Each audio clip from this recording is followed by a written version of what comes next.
Hey, Mike, what was the impetus behind trading Timo? Obviously, a year left before RFA to get him to New Jersey. Well, first of all, I'll just kind of start off saying that it's never easy or never feels great to have to trade someone like Timo, as talented as he is and as good a player as he is.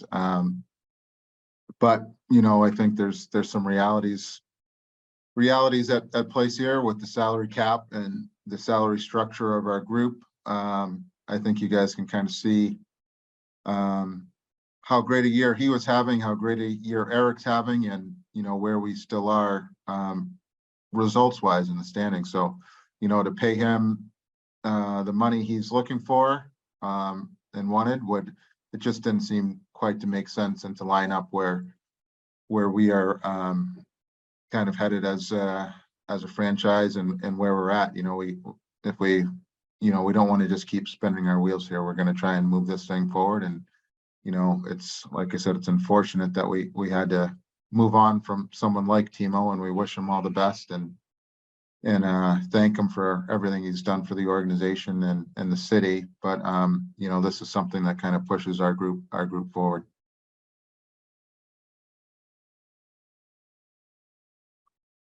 Corey?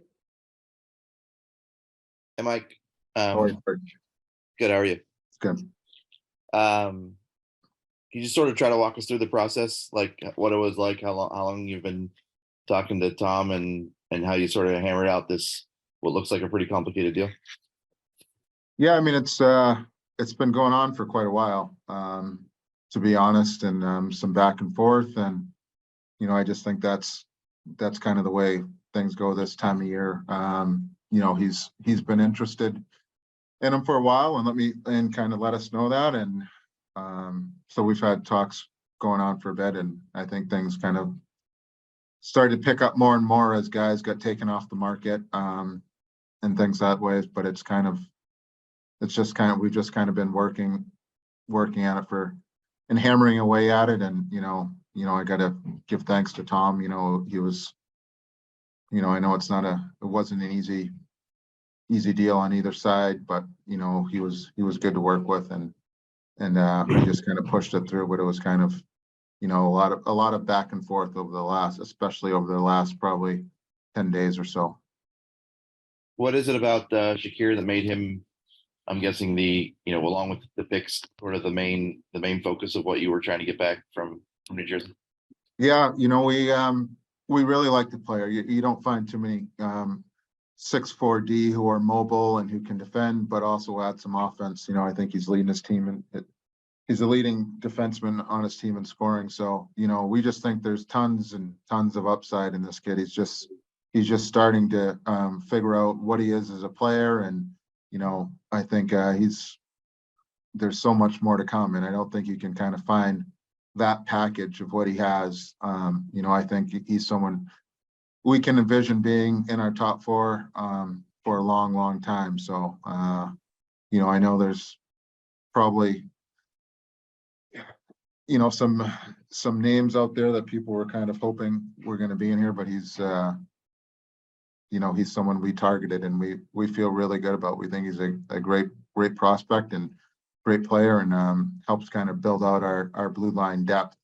Him and Nikita, our scouts love Nikita and what he brings as well. So I think this was a big step in kind of building out starting to revamp and rebuild our defensive pipeline.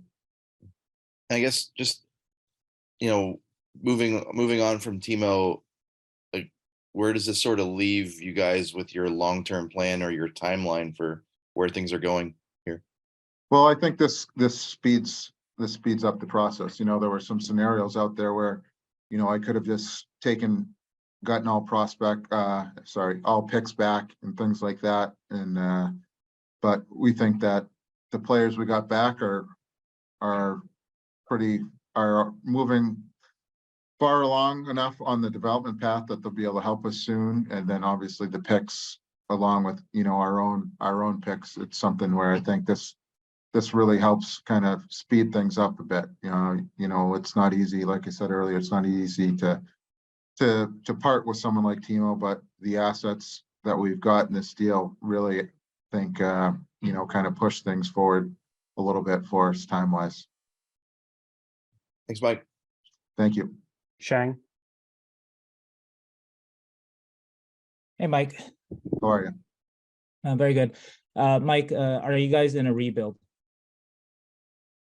No, I mean, I still don't think it's a full-on, it's not a full-on rebuild. Yes, we're you know, we're trying to, you know, people want to always kind of put a label on it, like we kind of said at the press conference, whatever our word you want to use, but you know, we're trying to flip this thing kind of as quickly as I can, but also making sure we get the right people in and make the right moves here and not rush it, as you kind of can see with, you know, what we've done with, you know, our young players down with the Barracuda. So I think it's kind of a step-by-step plan. It's you know, it's a retool, rebuild. I mean, I don't know, you guys, I'll leave that to you guys to put whatever word you want on it. And yes, we took away a good player from our roster, but like I said, he was having a phenomenal year. Eric's having a phenomenal year, and we are where we are. So we don't want to just keep spinning our wheels. We want to get this thing to the point where we're competing for championships. And this was, you know, a kind of step in the right direction to kind of get us a little bit younger, replenish the pipeline, and you know, give us a little bit of flexibility as well.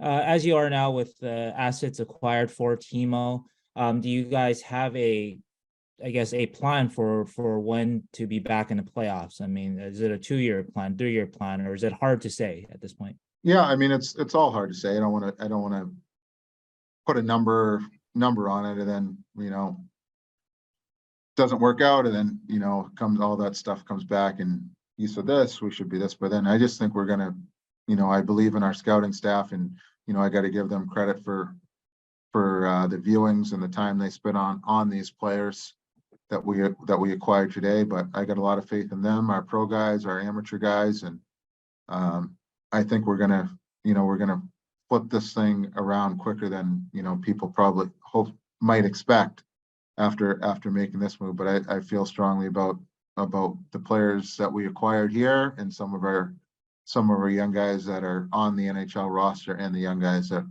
we've drafted in our prospect pool, and the guys down in Barracuda that you know, we'll flip this around. And like I said, I'm not just looking for picks and things always back. I'm going to always be looking to try and build this team out and acquire players that I think fit what we're looking for, and keep pushing this thing forward. Can you say, going into this season, was there a direction, a possible plan where you might keep Timo or try to keep Timo? But, you know, would you say that this year's results, even with Timo's, you know, terrific season, Eric's season and all that, you know, this year's results dictated this direction for you? It's probably a little bit of a couple things, a little bit of both, I would say. I think, yes, like I said, he was having an excellent season. Eric's had an excellent season, and we are where we are results wise in the standings. And the other part about it is the salary cap and the ask, you know, the ask of what he was looking for on an 8-year deal. And we already have some financial commitments on the books. And with the salary cap is still, who knows what it's going to be. So it's also the business side and trying to be smart about it, how we build this, and not adding another huge contract down the books when we're probably not ready to win at the moment. Marco. Hey, Mike, thanks for taking some time out of your Sunday evening to talk to us about this trade here. No problem. Thank you. With the 2 picks that you got, these first rounders, one I know one's conditional, but is there maybe something where you can package later on when the draft comes, and to maybe get the number 1 selection if you guys don't get that in the lottery?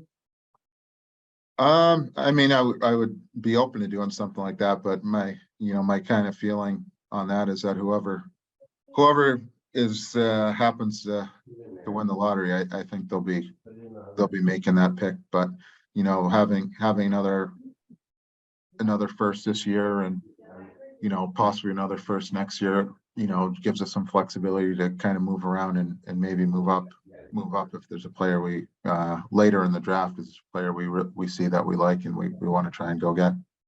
And lastly, who do you think out of these prospects will be NHL ready the quickest out of the four there? Thanks. I mean, that's tough to say. I think it's tough for any 18-year-old to jump in the league and play. I think a lot of them would probably benefit from spending another year in Europe or a year in college or whatever it may be. So I know we kind of saw that a little bit firsthand throughout the league. The last couple guys who've kind of been picked in the top 3 or 4 and wanted to play. It's not been easy for them. So, and then you look at Matty Beniers a bit, who goes back to school, and then comes back, plays a couple games, and now he's probably going to win the Rookie of the Year. So, rushing these kids, it's hard. It's a hard league for an 18-year-old to navigate. But so it's hard for me to say. I mean, obviously, Connor Bedard, someone who's probably going to try and step in and play right away, and he might be able to do just that. Well, but we'll have to wait and see. It's a tough league. Curtis.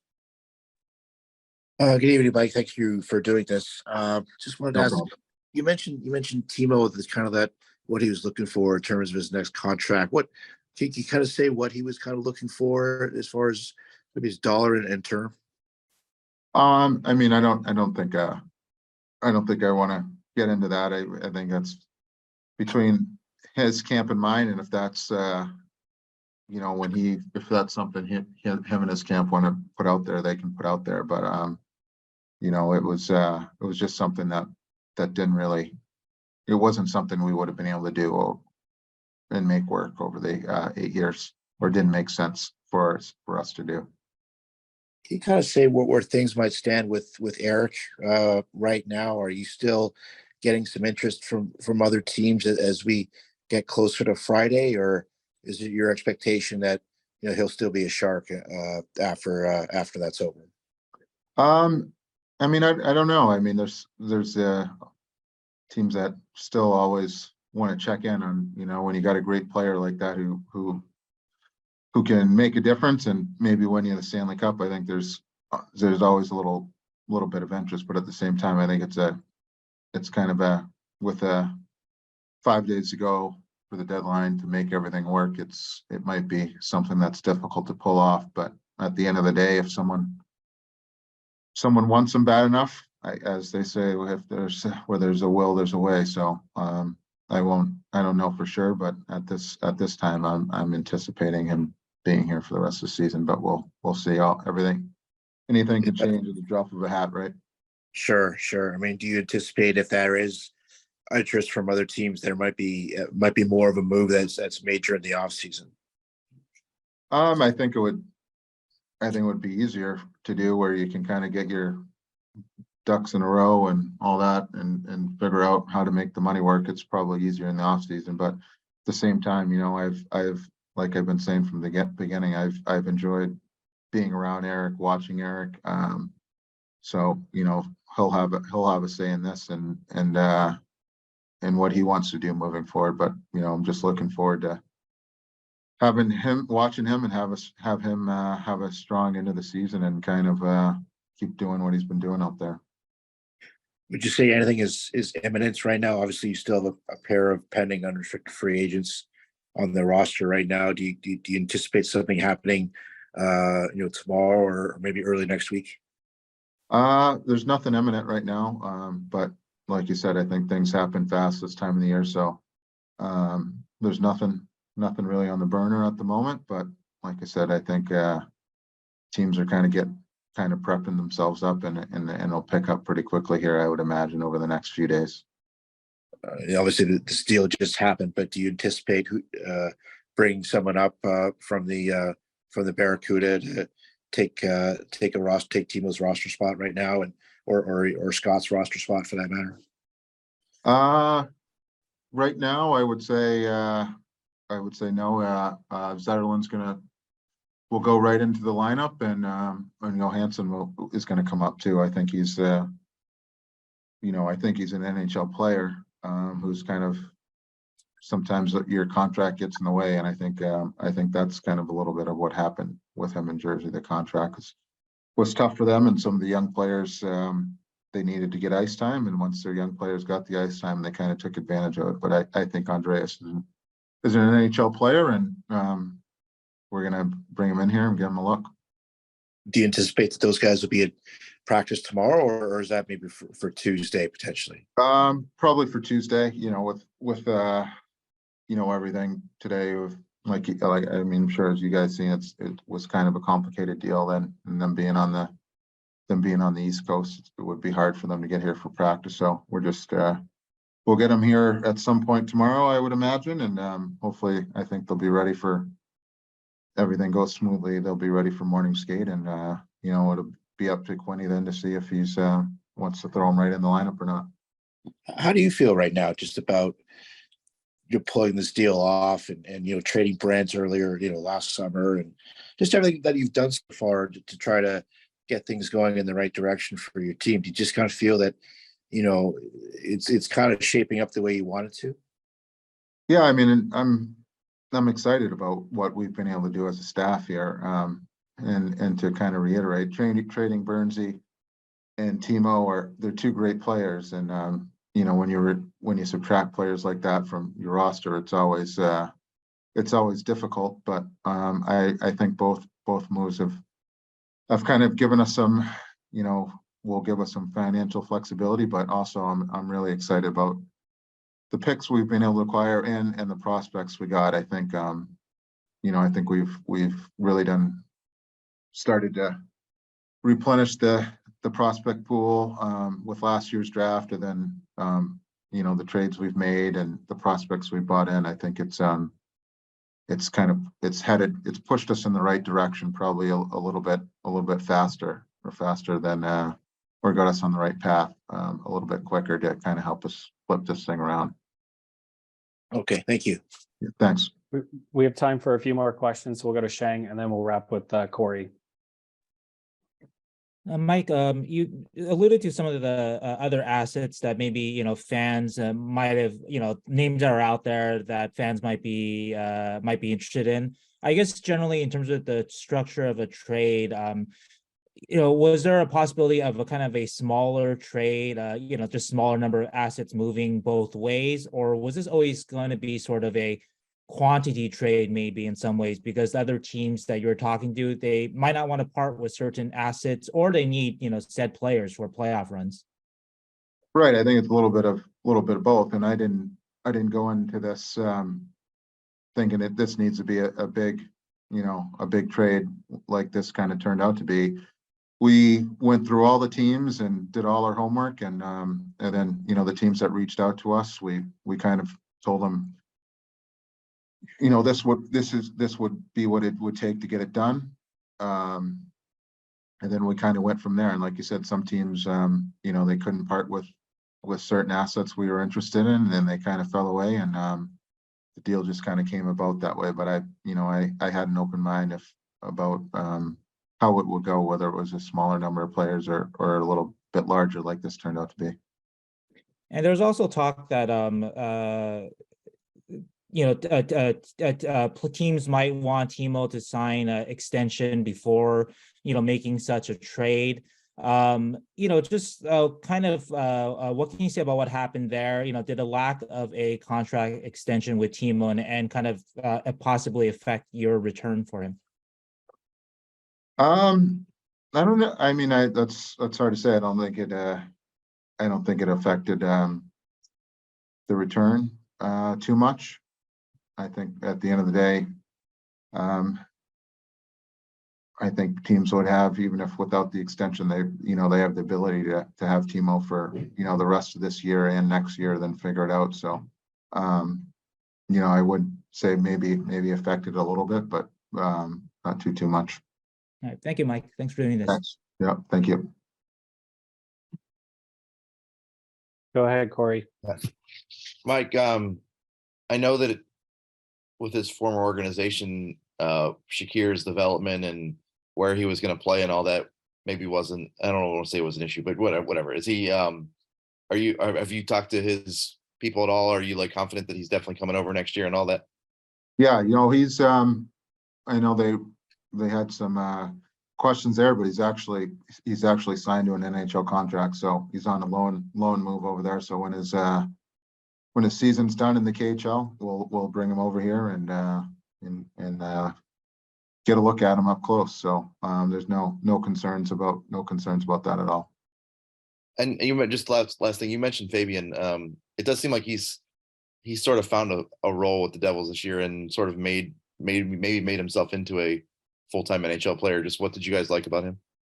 Yeah, I think he's trending in the right direction from the eye test, the analytics tests, analytics stuff that we do. He's just trending in the right direction. I think for him, sometimes it takes a while to figure out how you need to play and what you need to do to stay in the NHL. And I think he's done that. And I think a lot of players have that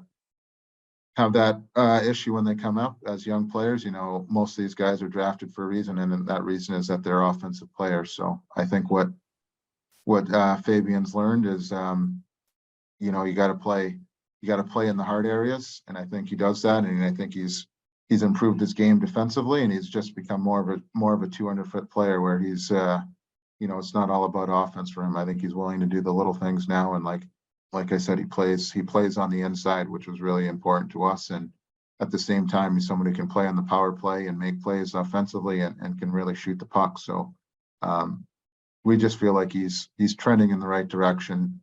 I think last year, he scored 24 goals in 50-something games and in the AHL. So we just feel like there's some upside there to this player. To your point, he's figuring out what it takes to play in the NHL and how to play in the NHL. And he's still only 23 years old, so we're excited. We're excited to have him.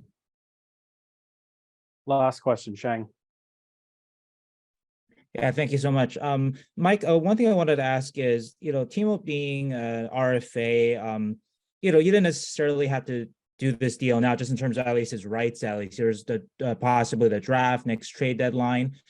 So was there any thought to kind of waiting it out, or were there reasons of just to get this deal done, whether it's the deals are better now, or just didn't want to kind of string it out? Yeah, I mean, we didn't have to trade him if we didn't get if we were looking to get. But at the same time, the return would have been less if we did it in the summer. This way, doing it now, teams, the Devils will have them for the rest of this season in this playoff run, and next season in the playoff run at the very least, if they're not signing to an extension. So I think that's very valuable, and that adds to return. Where if we did it this summer, and you take out in the possibility of it just being one playoff run, your return is going to be less. So I think it was best for us, and I will probably say honestly, it's probably best for Timo as well. I think it was on his mind to start the season. Then I think he just played hockey and did what he always did, and then I think the last couple of weeks, I think it was starting to weigh on his mind of what's going to happen, where I'm going to play type thing. And so I think talking to him today, I think there's some relief that it's all been behind him.